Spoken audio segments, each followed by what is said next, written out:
गीता ज्ञान। महाराज श्री गंगा स्नान के लिए अक्सर चंद्रभागा और गंगाजी के संगम पर जाते थे। स्नान के बाद चंद्रभागा में स्थित शंकर जी के मंदिर जाते, फिर वहां से अपने स्थान पर लौट आते। सायंकाल घूमते हुए कई बार मुनि की रेती, जहां स्थान बन रहा था, देखने चले जाते थे। लोगों ने महाराज श्री से आग्रह किया कि गीता पर कुछ समझाने का कार्यक्रम बनाएं। महाराज श्री ने सहर्ष स्वीकार कर लिया। सायंकाल का समय इसके लिए निश्चित हुआ।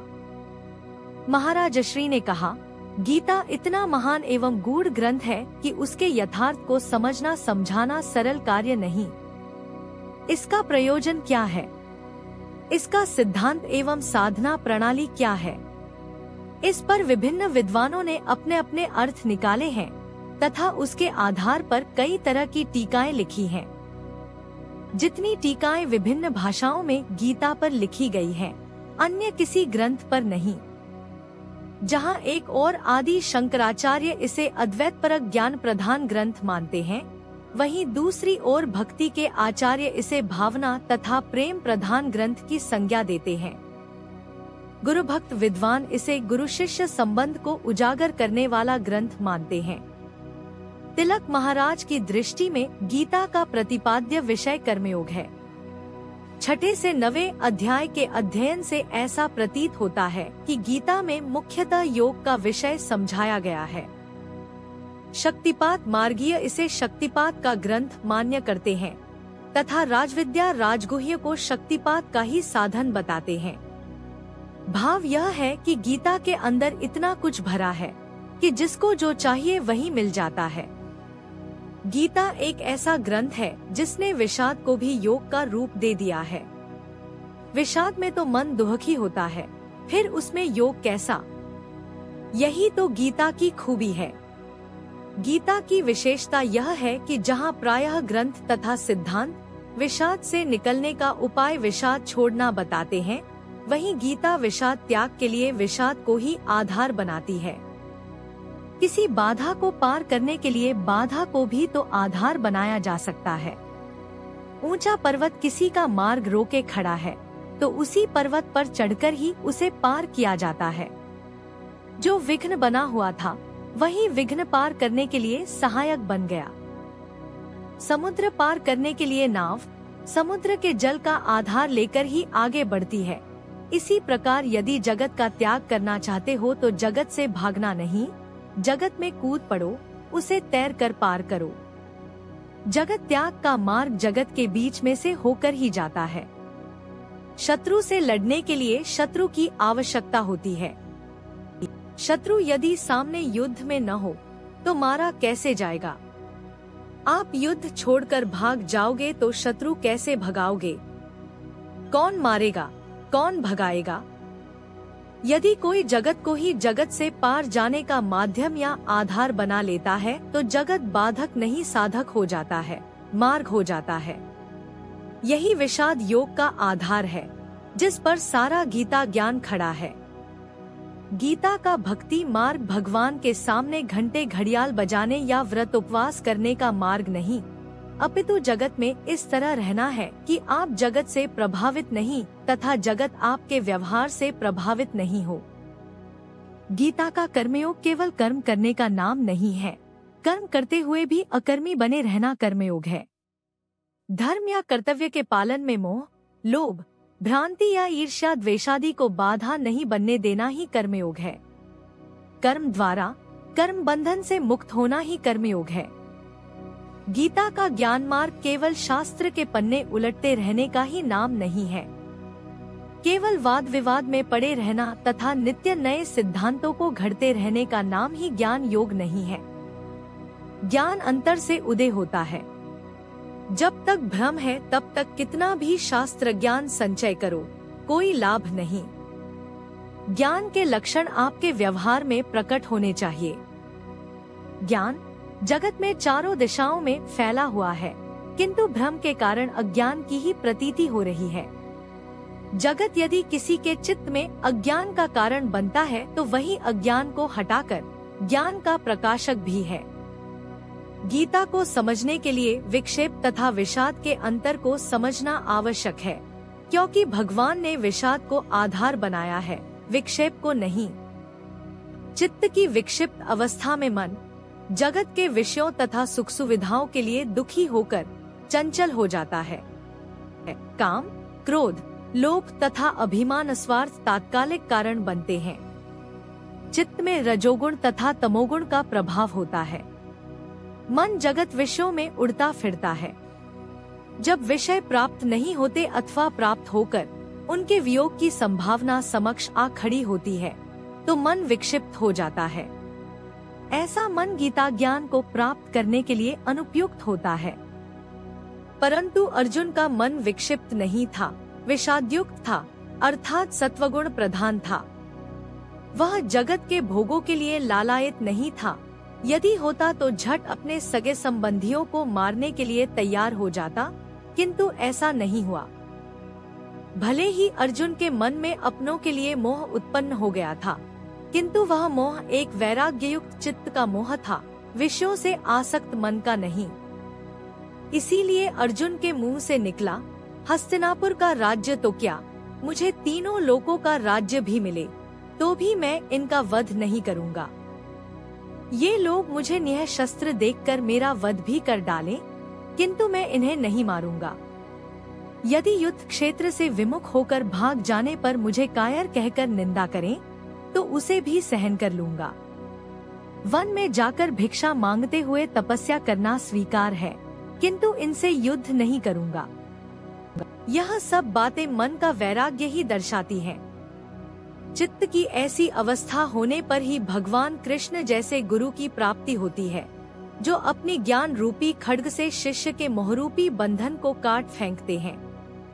तभी गीता ज्ञान का अधिकार स्थापित होता है, तभी गीता ज्ञान प्राप्त होता है।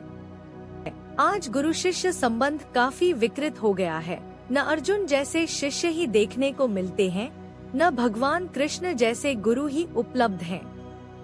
गुरु शिष्य संबंध भी एक खेल बनकर रह गया है। यदि कोई गुरु स्वयं ही मोहयुक्त हो तो शिष्य को बंधन मुक्त कैसे कर सकता है। शिष्य भी प्रायः वैसे ही हैं। वास्तव में शिष्य के भाव के अनुरूप ही उसे गुरु भी प्राप्त होते हैं। अंतर में सुखकामना हो तो विश्व भोगों की प्राप्ति का सब्जबाग दिखाने वाले गुरु ही मिलेंगे। अर्जुन ने कहा था, शाधी मात्वा प्रपन्नम, शरण में आए हुए मुझको उपदेश दीजिए। शिष्य का पहले शरणापन होना आवश्यक है। यह नहीं कि शरणागति एवं जिज्ञासा प्रकट अभी तक शिष्य ने की नहीं कि गुरु उपदेश चालू। ऐसे उपदेश के पीछे शिष्य के मंगल की कामना नहीं होती, अंदर में छुपी वासना होती है। शिष्य को फंसाकर अपने चंगुल में लेने की भावना होती है। शिष्य भी मुंह से चाहे कुछ भी कहे, किंतु शरण ग्रहण करने के स्थान पर अपना अभिमान सुरक्षित रखता है। गुरु उपदेश का भी उपयुक्त समय होता है। भगवान कृष्ण तथा अर्जुन एक दूसरे के मित्र थे तथा संबंधी भी थे। हजारों समय ऐसे आए होंगे जब भगवान कृष्ण उपदेश दे सकते थे, किंतु उस समय तक न गुरु शिष्य संबंध स्थापित हुआ था, न ही अर्जुन शरणापन्न हुआ था तथा न ही उसके चित्त की स्थिति ऐसी निर्मित हुई थी कि उपदेश को ग्रहण कर सके। उस समय लोहा तो था किंतु गर्म नहीं था। कितनी भी चोटें करने पर भी अपना आकार नहीं बदलता। ऐसी स्थिति कुरुक्षेत्र के युद्ध में उपस्थित हुई। जब गुरु शिष्य संबंध, जिज्ञासा, शरणागति, चित्त स्थिति सभी कुछ था। लोहा गर्म था, भगवान ने चोट कर दी, गीता ज्ञान प्रकट हो गया। द्रोणाचार्य आदि को जब अर्जुन ने प्रतिद्वंदी के रूप में सामने खड़ा पाया तो मोह जाग उठा। एक ही मन में मोह तथा वैराग्य का एक साथ उदय हो जाना अद्भुत घटना है। जहाँ मोह के वशीभूत उसने लड़ने से इनकार कर दिया, वहीं वैरागी बनकर तपस्वी जीवन का निर्णय भी घोषित कर दिया। उसके चित्त में द्वंद्व चल रहा था। मोह तथा वैराग्य का द्वंद्व उसे उचित अनुचित की कुछ भी सूझ नहीं पड़ रही थी। ऐसे में ही तो गुरु की आवश्यकता होती है। तब वह अपने आप को भगवान के समक्ष शिष्य के रूप में उपस्थित कर शरणापन्न हो गया, जिसे भगवान ने भी कृपा करके स्वीकार कर लिया। तब गीता ज्ञान प्रकट हुआ। शिष्यत्व तथा समर्पण दो महत्वपूर्ण शर्तें हैं, तब कहीं ज्ञान प्रकट होता है। अर्जुन अधिकारी शिष्य था। वह जितेंद्रिय, वैराग्यवान तथा समर्पित था। केवल उसके चित्त पर मोह का आवरण आ गया था, जिससे वह भ्रमित हो गया था। वह विक्षिप्त नहीं, विषादयुक्त था। यह विषय गुरुओं तथा शिष्यों दोनों के लिए विचारणीय है। शिष्य को दीक्षा के लिए प्रार्थना करने से पूर्व यह सोचना चाहिए कि क्या वह उसका अधिकारी है, जिसकी वह मांग कर रहा है। गुरु को यह विचार करना चाहिए कि शिष्य का अधिकार कहाँ तक है। मैं यह नहीं कहता कि गुरु को शिष्य को अधिकारी समझकर इनकार कर देना चाहिए, अपितु उसके अधिकार के अनुरूप उसे किसी साधना में लगा देना चाहिए तथा अधिकार स्थापित हो जाने पर ही दीक्षा देना चाहिए। गुरु होने के नाते वह एकदम किसी को इनकार तो कर ही नहीं सकता, किंतु अधिकार की भी एकदम उपेक्षा नहीं की जा सकती। प्रायः शिष्य विक्षिप्त होकर गुरु के पास आता है। उसका वैराग्य क्षणिक विक्षेप के कारण होता है। विक्षेप का कारण दूर होने पर वैराग्य का नशा भी उतर जाता है, किंतु विषाद का बहुत कुछ आधार विवेक होता है। वह अध्यात्म की ही बात सोचता है, जगत भोग की नहीं। ऐसा ही विषाद रामचंद्र जी को भी हुआ। तीर्थ यात्रा से लौटे तो मन में वैराग्य का भाव प्रबल था। कोई काम करने की इच्छा ही नहीं होती थी। मन यही चाहता था कि वन में जाकर साधना करूं। तब महर्षि वशिष्ठ के द्वारा उन्हें ज्ञान प्रदान किया गया। उन्होंने रामचंद्र जी को जगत का मिथ्यात्व बतलाकर केवल कर्तव्य बुद्धि से कर्म में लगा दिया। कई लोग गीता का वास्तविक आरंभ दूसरे अध्याय से मानते हैं। प्रथम अध्याय को केवल वातावरण निर्माण कहते हैं, किंतु प्रथम अध्याय में गीता का आधार स्थापित किया गया है। गीता ज्ञान का अधिकार निरूपित किया गया है। अर्जुन के मन में प्रथम अध्याय में ही विषाद उदय होता है। जितना गुरु के द्वारा उपदेश दिया जाना आवश्यक है, उतना ही आवश्यक शिष्य का विषाद तथा वैराग्य युक्त होना है। तंत्र शास्त्रों में कहा गया है कि जब साधक में पाप तथा पुण्य के संस्कारों में समानता होती है, वह समय दीक्षा के लिए उपयुक्त होता है। अर्जुन में भी मोह तथा वैराग्य दोनों एक समान, एक साथ तरंगित थे। उसने शिष्यत्व ग्रहण किया, शरणागत हुआ, तभी तो गीता ज्ञान प्रकट हुआ। आज लोग बिना अर्जुन बने गीता जानना चाहते हैं। बिना कृष्ण को प्रकट किए ही गीता ज्ञान प्राप्त कर लेना चाहते हैं। अर्जुन तथा कृष्ण के शिष्य एवं गुरु के रूप में मिलन होने पर ही गीता ज्ञान प्रकट होता है। दोनों में से एक के भी नहीं होने पर यह ज्ञान भी आवरणयुक्त अवस्था में गुप्त ही रहता है। प्रायः न अर्जुन समान शिष्य होता है, न कृष्ण समान गुरु, फिर गीता ज्ञान कैसा? गीता ज्ञान पुस्तकों या टीकाओं से नहीं मिल सकता, प्रवचनों तथा सत्संग से उपलब्ध नहीं होता, चिंतन मनन तथा साधन से भी नहीं मिल सकता। अंदर के सोए अर्जुन को जायत करना होगा, अंतर में अप्रकट कृष्ण को प्रकट करना होगा, तभी अंतर में गीता ज्ञान प्रकट होगा। दूसरे दिन गंगा स्नान के लिए गए महाराज श्री तथा अन्य भक्तगण गंगा किनारे रेत पर बैठे थे।